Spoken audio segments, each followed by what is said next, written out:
একটা মার্কেট দেখাবো যেখানে আমি নিজেই যাইনি। আসসালামু আলাইকুম, সবাই কেমন আছেন? আশা করি সবাই ভালো আছেন। আসলে এই মার্কেটের ভিতরে কি আছে আমি নয়ন নিজেই জানি না, যেটা আপনাদের কি বলবো। এটা হচ্ছে কুয়েতের শুয়েকের ভিতরে। আমি কখনোই ঢুকি নাই, বাট গেছি অনেকবার, বাইরে থাকিছি, ভিতরে কি আমি কখনোই জানি না। তাই ভাবলাম যে একবারে আপনাদের সাথে শেয়ার করি এবং আপনাদের দেখাই এই ভিতরে কি আছে। চলেন দেখি। আসলে এখানে ভিতরে যে দেখি আমি পুরোই অবাক। মানে একটা বাসা সাজানোর জন্য যত কিছু, বা একটা বাচ্চার খেলনা থেকে যত কিছু, সব কিছুই মার্কেটের ভিতরে। আমি ভেবেছিলাম হয়তো বা এখানে কাঁচা তরকারি বা পেঁয়াজ এগুলো পাওয়া যায়, কিন্তু ভিতরে যেহেতু আমি আশ্চর্যভাবে অবাক হয়ে গেলাম যে এখানে কলম থেকে শুরু করে এমন কোনো কিছু নাই যে এখানে পাবেন না। এক পুরো বাচ্চাদের জন্য সব কিছু, বাট একটা বাসা সুন্দরভাবে সাজানোর জন্য সব কিছু পাওয়া যায়। দেখেন, কাঠের এত সুন্দর সুন্দর জিনিস রয়েছে এখানে, যেটা দেখার পর মন এমনিতেই ভালো হয়ে যায়, অটোমেটিক ভালো হয়ে যাচ্ছে।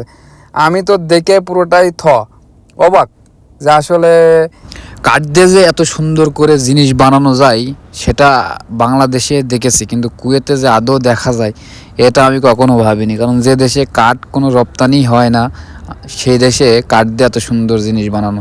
তারপরেও নিচে যাচ্ছি, নিচে যে দেখি আপনাদের কি কি দেখানো যায়, নিচে আসলে কি আছে।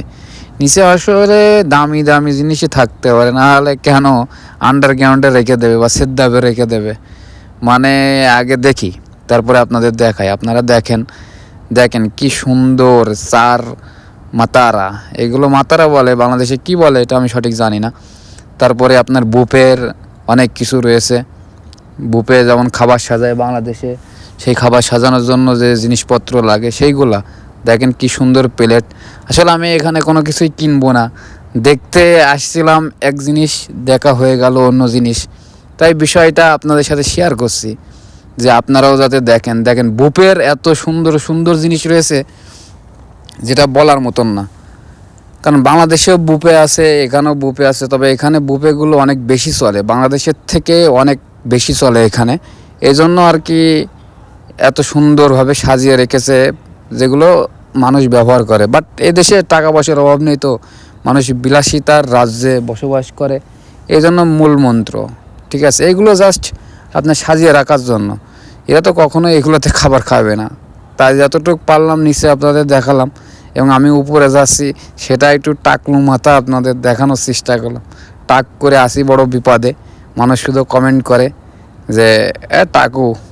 ঠিক আছে, দেখেন এক একটা মনতেকার লোকেশন দিয়া যাতে ঘরে সাজানো যায়। দেখেন কি সুন্দর শোপিস বাংলাদেশে বলে, এখানে জাস্ট শুধু আপনার ডিজাইন করে রেখেছে। অনেকে কেনে না, যে দাম এগুলার, এক একটা বাংলাদেশে প্রায় 6,000 7,000 করে দাম। ভাবা যায় যেগুলো বাংলাদেশে মেলায় 100 টাকায় পাওয়া যায়। কেনার একটা কারণ আছে, কারণ এখানে মানুষ হকিং এবং গাড়িতে ব্যবহার করে, তো এই জন্য এখানে কিনে রাখে। না হলে কখনোই কেউ এইসব কিনতো না বাসা বাড়ির জন্য।